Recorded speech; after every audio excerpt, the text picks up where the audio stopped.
Okay, she asked what I did this weekend. Easy. I went to what's the word? Place with many old things. Museum. Okay, this weekend I went to a museum. Perfect. This weekend I go to a museum. Oh, cool. Which one? Oh no, another question. Too fast. Welcome to the Real English Podcast, Work and Life.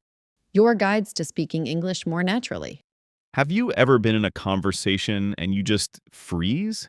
You know what you want to say in your language, but the English words don't come out. Oh, absolutely.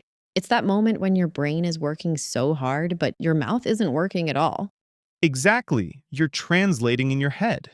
It's stressful, it's slow, and today we're going to help you stop. That's right. Today, you'll learn 5 simple tools to stop translating in your head and start speaking more naturally. So let's talk about why this happens. Why do we translate in our heads? I think the number one reason is a fear of mistake.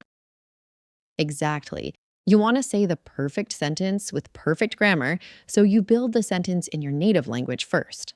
Right, it feels safer, but it makes speaking so slow. Another reason is you just don't have those ready phrases in English. You're building every sentence from zero. Like you're building a house brick by brick, word by word. It's exhausting, and sometimes you just don't know the English word, so you get stuck. And I think a lot of us were taught this way in school. We were taught to memorize vocabulary lists and grammar rules, so our brain is trained to think about language in this very structured piece by piece way. Totally. But the good news is this is a normal part of learning, and you can change it. You don't need more grammar rules. You need a new method. So let's get into those new methods. Okay, tool number one is to use simple default sentences. These are easy sentence patterns you can use for almost anything. Right, so you're not starting from nothing. Exactly. Instead of thinking of a complex way to share your opinion, just start with, I think. Two simple examples. I think the new project is interesting. Or, I think we need more coffee. Perfect. Let's do a mini dialogue. Ask me about the movie we saw last night. Okay. Hey, what did you think of the movie?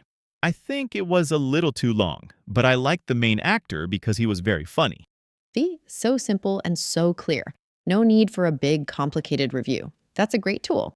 Okay, what's tool number two? Tool 2 is to speak in chunks, not word by word. Chunks are groups of words that native speakers always use together. Like fixed phrases. Exactly. When you learn these chunks, your brain doesn't have to work so hard. It's like one piece. For example, the thing is, or to be honest. Right. Or a lot of the time. You hear that, well, a lot of the time. Yes, another good one is it depends. Let's try a mini dialogue. Are you busy this afternoon? It depends. A lot of the time, my afternoons are free, but to be honest, today I have a meeting. Perfect use of chunks. It sounds so natural. It really makes speaking faster. You're not thinking about each small word, just the whole idea. All right, tool number three is a lifesaver. Use bridge phrases to buy yourself some thinking time. Ooh, I love these. This is for when someone asks you a question and your brain goes completely blank.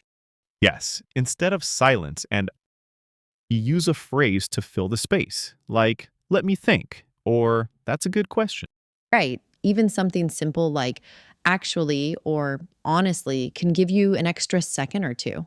Exactly. It tells the other person you are thinking, not that you are stuck. Okay, mini dialogue. I'll ask you a hard question.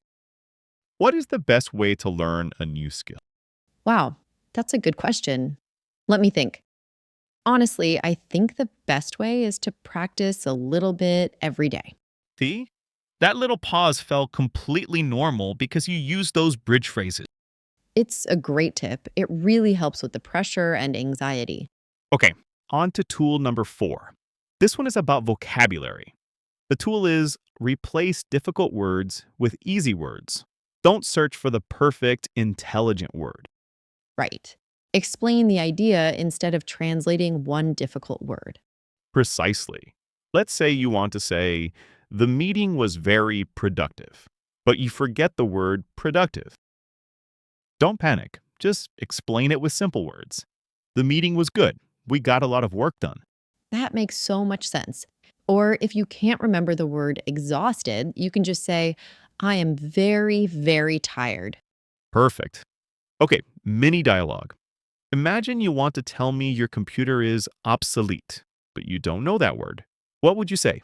I would say, I need a new computer. This one is very old and slow. And I understand you perfectly. Simple is better than silent. I love that. Simple is better than silent. That's the main goal, right? Just to communicate. Last one. Tool number 5. Train automatic answers to common questions. Oh, this is so smart. For those questions you get every single day. Exactly. Small talk questions. When you have an automatic answer ready, you don't need to translate. You just speak. Okay, so what are some common questions? The classic.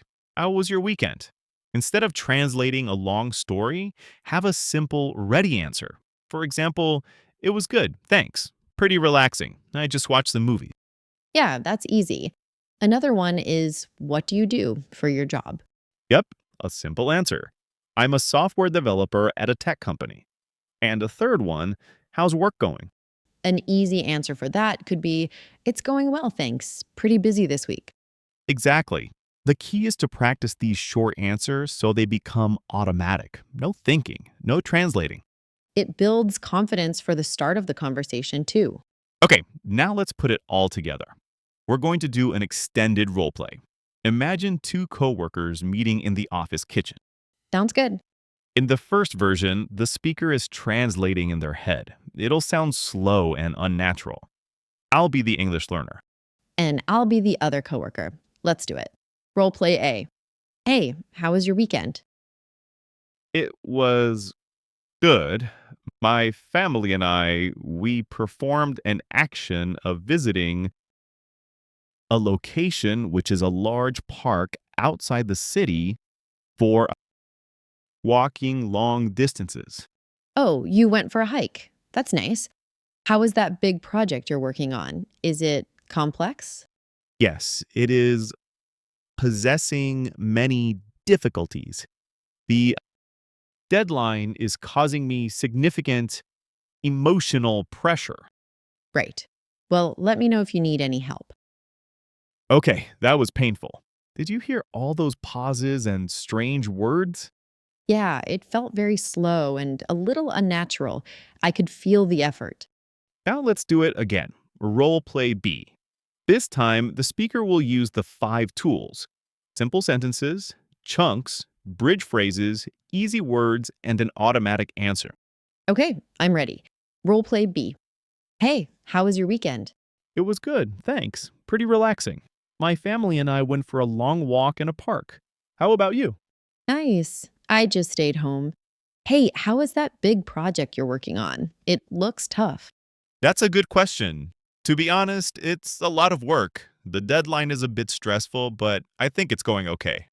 I get that. Well, let me know if you need any help. Okay, and the role play. Wow, what a difference. That was so much smoother and easier to understand. Right? The speaker used an automatic answer for the weekend, used to be honest and I think, and used simple words like a lot of work and stressful instead of something complicated. It sounded like a real conversation. Now it's your turn to practice. We're going to say 10 phrases from today's lesson. Listen and then repeat the phrase out loud in the pause. Ready? Let's begin. Number 1, I think it's a good idea. Number 2, I like it because it's easy. Number 3, I'm not sure, but it seems interesting. Number 4, the thing is, we need more time. Number 5, to be honest, I don't know. Number 6, a lot of the time I work from home. Number 7, that's a good question. Number 8, let me think. Number 9, my weekend was good, thanks. Pretty relaxing. And number 10, work is going well. Pretty busy this week. Great job. Practicing these sentences will help make them automatic. So let's do a quick recap. To stop translating in your head, you don't need to be perfect. That's right.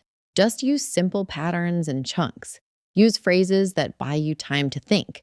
And practice short automatic answers to common questions. The goal is communication, not perfection. Start using these tools today, and you will see a big difference in your confidence and speed. It really works. Thank you so much for listening to the Real English podcast, Work and Life. For more episodes with practical tips for real English, make sure to subscribe on your favorite podcast app. And leave us a comment. What do you translate the most? We would love to hear from you. Until next time, happy learning.